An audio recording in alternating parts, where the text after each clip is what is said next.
What is going on, everyone? My name is Northy, and today I'm going to be doing the round 16 team coach review.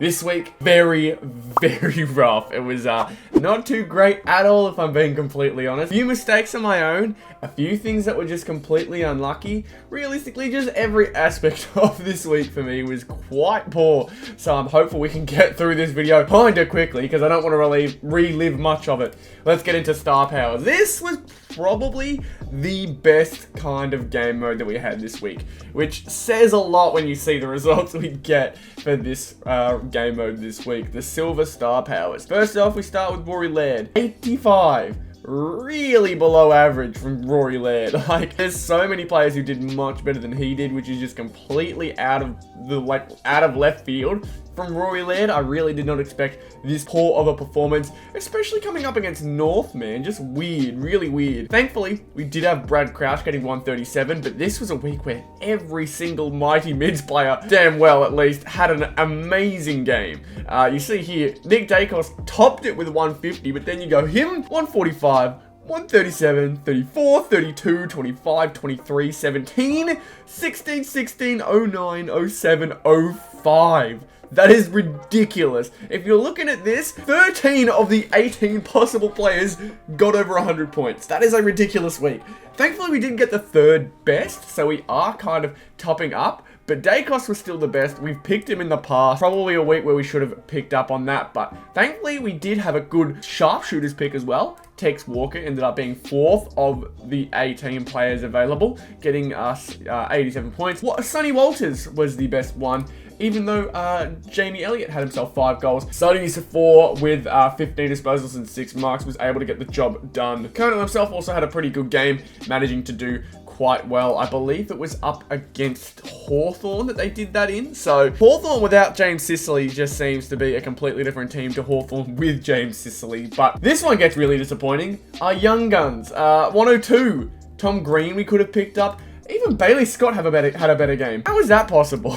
Zach Butters, 102. It honestly could have been a lot worse. Still, 4th is not what we're looking for. And then Libba getting 97, although we have picked Sam Doherty in the past. And Rory Sloane, the week after I took him out because he got me 55 points, drops even better than that just as a silver player. I cannot make this up. My luck is horrific. Libba, though, does get himself 3rd. However, this performance gets us 136th. We had 508 points in total. Still not good enough to even get close to the top 10. Top 4 in Silver Star Powers are by far the hardest modes in this area. So I'm not terribly stressed. I knew it was going to be difficult, but it would have been nice to pick one up. And then we go to Ultra, and this was heartbreaking, man. This was tough. Tim Kelly did not play.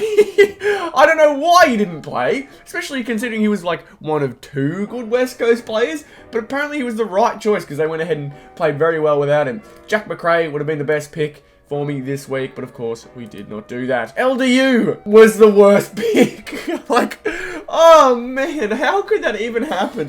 22 disposals, 3 tackles, no marks. He did kick a goal. Noah Anderson was the best one. And it really hurts me knowing that LDU, I mean, I guess it's considering he's part of the North Melbourne squad and it was his first week back. Like, it makes sense. But 2 of our double points players gets us a total of 126 points. Great start. Amazing start. Let's check out. We know that Tex was 87 points, 4th best. Tom Green, probably our best pick of the week. 108 points, double points. That gives us 216. That is our only bright spot. Our literally only one. Rory Sloane, 112. We have his double points player, man. You cannot make this up sometimes. The week that I take him out because of poor performance, he goes ahead and drops 112. Cannot stand it. Gives us, what, 526? That is horrible. 282nd for the week. Not good. Not good at all. That was such a tough week, man, for star powers. So tough. Obviously not doing well at all with that. We go to top team now, and this could have been okay. We're going to check our defenders first. Jordan Dawson with 136. Really good for us. Dacos, though, again, the best performer, 150. Having himself a great season. We check Rowan Marshall. I'm going to skip Taranto for the moment. We're going to check Rowan Marshall. Nearly the best one. Riley O'Brien ended up being the best with 133. But Rowan Marshall, as expected, against West Coast, even though they did have a very sketchy game against West Coast, he ended up playing really well, 130 points. Riley O'Brien with 52 hitouts. that'll be the reason why he's done so well. But Rowan Marshall, 26 disposals, 4 marks. That is a ridiculous, like, set of stats for any player for the most part. I'd be happy if one of my midfielders did something like this. But this was our ruckman, so that's very, very good. Very good pick in the middle there. And then Rankin, honestly not the worst pick. Errol Goulden, the safe option actually would have been the best one. The one that seems to be doing the best overall throughout the season. If we check season averages, Georgiades, who hasn't played in a while, and Liam Ryan, who again also hasn't played in a while. I think he's only played the one game, himself 179, and then just hasn't shown up since. But Goulden, 117, he remains probably the best pick at the moment. Taranto was a really, really tough pick this week, and probably single-handedly ruined us. If I'm going through here, I did make the switch with Brad Crouch in Star Powers. I think it was the first time I used him, so if I were to do it again, and if I'm thinking logistically, Brad Crouch would have been a person I picked in. Probably wouldn't have picked Keys. I probably would have picked Laird, and Laird wouldn't have even been a good pick. So I think just based off of my usual picks, this was a really, like this was bound to be a really bad week. But 146, 441 points, man. Like, really, really tough performances all around this week. This was so rough in general, man. This is not good. We've got a top 18, which is probably the toughest thing I've ever had to endure, ever. Again, I mentioned Rory Laird had a really, really poor performance. Look! Oh, there's only one highlighted player, and it's Bontempelli just behind my head.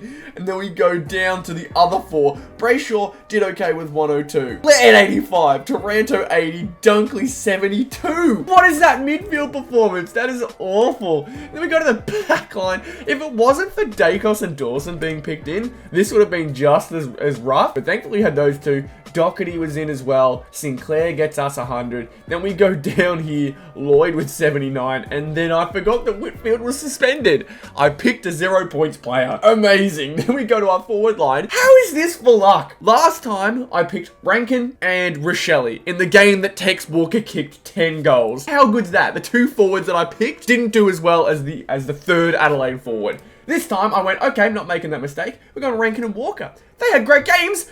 Guess who outperformed them? Rochelle with 100 points.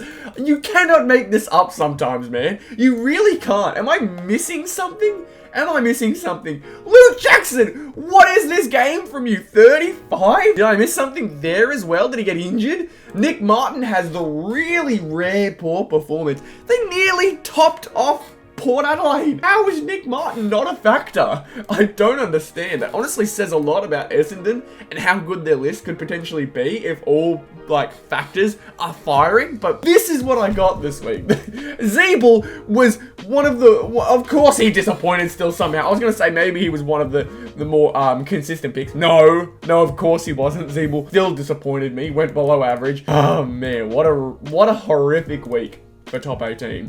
And I still managed to get within 200, I guess. 1658, nowhere near the top 20, unfortunately. But oh my god, what a tough week.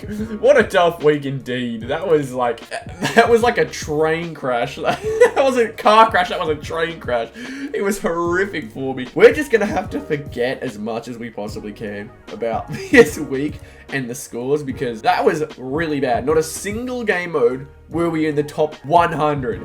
That's how bad it was. Let's go check out our tips though, because surprisingly out of everything, our tips were the best thing out of them all. We go down to round 16, 7 out of 9. Not bad, we'll take it. And one of them was a draw that I'm imagining everyone would have got wrong anyways. Only one we got wrong was the Melbourne versus GWS game, where Melbourne lost by 2 points, which I'd imagine a lot of people didn't tip. But looking at the rest of the round, it was a lot of obvious picks. I think everyone expected Adelaide to beat North. Everyone expected Collingwood to beat Gold Coast, at least I hope so, because Collingwood just consistently have been really good. St Kilda, even though it was really sketchy, did beat West Coast like everyone expected. I don't know if everyone expected the Dogs to beat the Dockers, but thankfully I got that one right. And then this one was right from a kick by Dan Houston after the siren. So a lot of nice picks here and there that helped us out. A lot of really, really last minute results that ended up going our way. But at the end of the day, they're tips and we didn't perfect it. So